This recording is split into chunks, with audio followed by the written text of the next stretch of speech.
Hi, everyone. My name is Poe Murray, and I am the chairwoman of the Newtown Action Alliance. I've lived in Sandy Hook, Connecticut for nearly 23 years. My husband and I moved to Newtown for the school system, and we were thrilled to enroll our four children in Sandy Hook Elementary School, where Mrs. D, the school secretary, knew every child's name. We were happily living our beautiful suburban lives until Friday, December 14, 2012. Our 20-year-old neighbor used his mother's gun to kill his own mother while she was sleeping. Then he drove down to Sandy Hook Elementary School and used his mother's AR-15, high-capacity magazines, and 154 bullets to brutally murder 20 children and 6 educators in less than 5 minutes. Many of those children were my neighbors, and those educators were my children's educators. After a decade, I still remember that day of terror vividly. It was one of the worst days of my life. It's one of those days when you question why you brought children into this world. It felt surreal. I kept asking myself over and over again, is this a nightmare? How could this be happening? My freshman and junior daughters were on lockdown at the high school for hours and hours. They were told to not use their phones, but I found out that the shooter was from our neighborhood, from one of my daughters. She knew before CNN did. My 11-year-old son was also locked down at the Reed Intermediate School for the 5th and 6th graders for hours and hours. My oldest daughter was a freshman at Boston University studying for her final exams. I remember wanting to protect them and hug them, but I couldn't. Like all children from Newtown, my children were traumatized by that day, and they are still living with PTSD today. Despite feeling broken, shocked, and numb, I knew instantly that I needed to do something to create change, to protect our kids and our communities. Many of my neighbors and friends felt exactly the same. That day changed my life and the lives of many in our community. I teamed up with my neighbors and my friends to establish the Newtown Action Alliance. We wanted to be unapologetic about changing the culture and changing the laws to keep our children, families, and communities safe. We set out to transform the community tragedy into meaningful action. We wanted to prevent other tragedies in other towns and cities all across the country. We knew our bold voices could be helpful to reduce the passion gap that existed between the gun rights groups and the gun control communities. We began by sending a stark warning to all Americans. Wake up.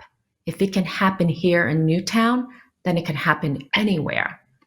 We got to work right away. We used our bold, unapologetic voices to help Connecticut pass the second strongest gun laws in the nation. And then we hopped on a charter bus to travel to DC for 6 hours to join forces with other survivors and gun control groups to beg Congress to take action.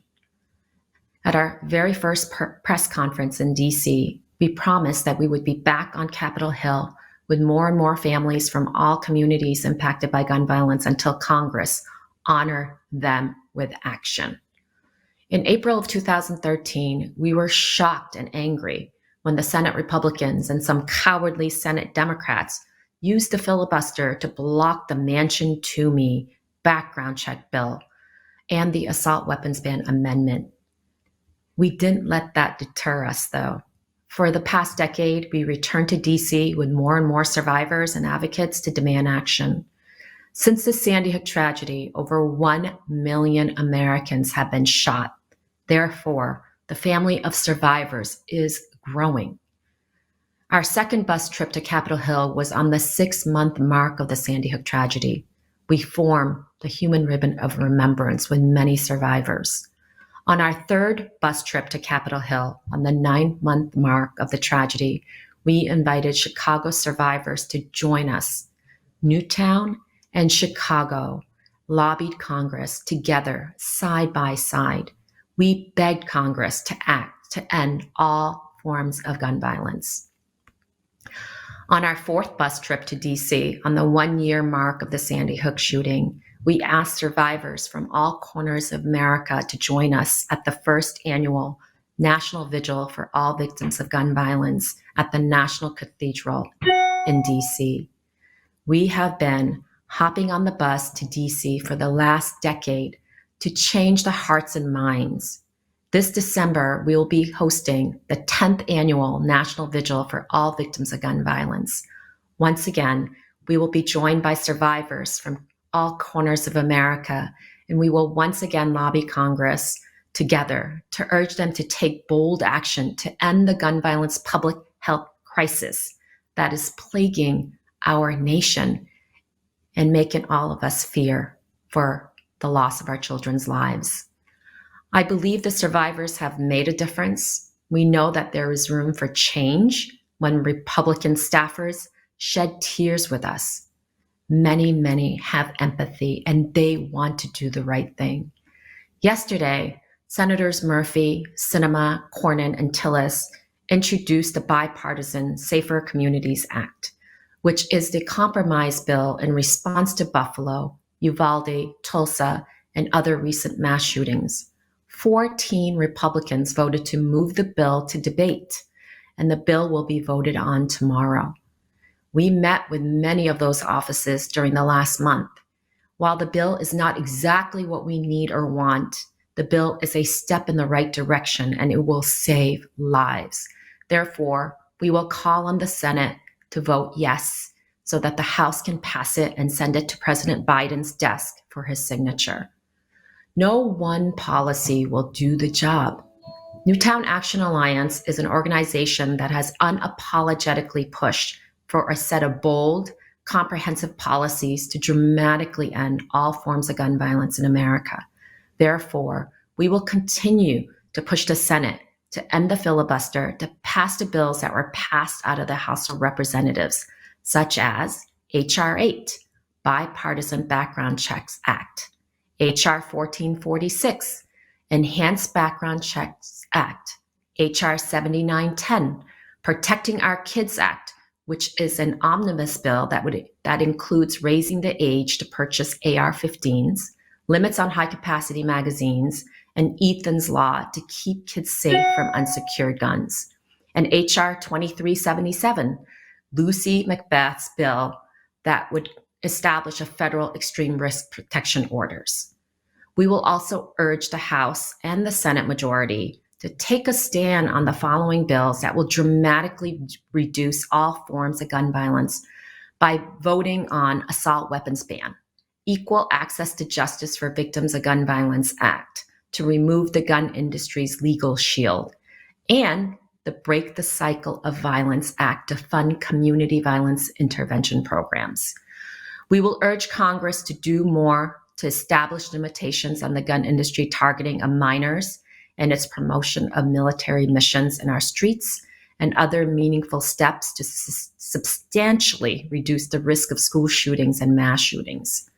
We will also urge Congress to denounce the gun lobby's abstract claims about mental illness and school security being responsible for school shootings, to distract from the real issue of access to lethal weapons of war. Only 4% of violence is perpetrated by individuals with mental illness, and there is no amount of security that can protect innocent people from a mass shooter armed with an AR-15. The Uvalde police officers were afraid of the gunmen with an AR-15.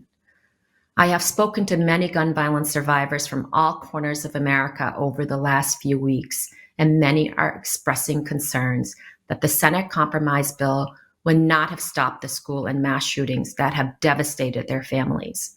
As long as civilians, including 18-year-olds, can purchase assault weapons and high-capacity magazines legally, children and educators will continue to be hunted in their schools.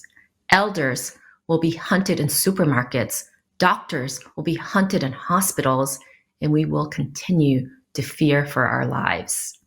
Gun violence is a man-made crisis, and it is preventable with smart policies that are already supported by the majority of Americans. A decade ago, we said no more new towns, but here we are today with Uvalde, Buffalo, Parkland, Santa Fe, Orlando, Las Vegas, the Sutherland Springs, El Paso, Midland, Odessa, San Bernardino, Gilroy, Dayton, and many others. Sadly, our communities will forever be linked by our shared tragedies. It's been 6 weeks since the Buffalo shooting and 4 weeks since the Uvalde shooting.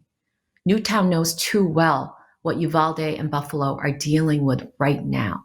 There is shock, grief, anger, endless funerals, vigils, media attention, teddy bear donations, thousands of condolence cards, pop-up memorials, and fundraising schemes pretending to support the families. There will be a long road to recovery for Uvalde and Buffalo. I urge America to not forget Uvalde or Buffalo when the camera crews pack up and leave, when America is distracted by yet another high-profile mass shooting incident. Please honor them with action now. Don't believe in the gun lobby lies that guns will protect us. There are 400 million civilian-owned guns in America, which is more than people, every man, child, and woman. And they have not kept us safe. Gun deaths have increased 30% since Sandy Hook, and guns are now the #1 killer of our children and teens, more than cars, cancer, and COVID. That is why we need more Americans to join our fight. During the last decade, many states have passed life-saving gun bills after Sandy Hook, but many states like Texas have loosened gun restrictions, putting Texans at greater risk for gun deaths and injuries. By tomorrow, we will know which members of Congress, senators, stood with Uvalde and Buffalo and the gun violence survivors, and which members of Congress stood with the gun lobby to promote its dangerous any guns to anywhere, everywhere agenda. Then in November, we will have an opportunity to make a choice in the voting booth. The choice will be between real change or status quo. And my final message to all is please do not wait until gun violence touches your lives to act. Please register to vote and become a gun safety voter and exercise your right to vote to protect your children and families. And thank you for listening.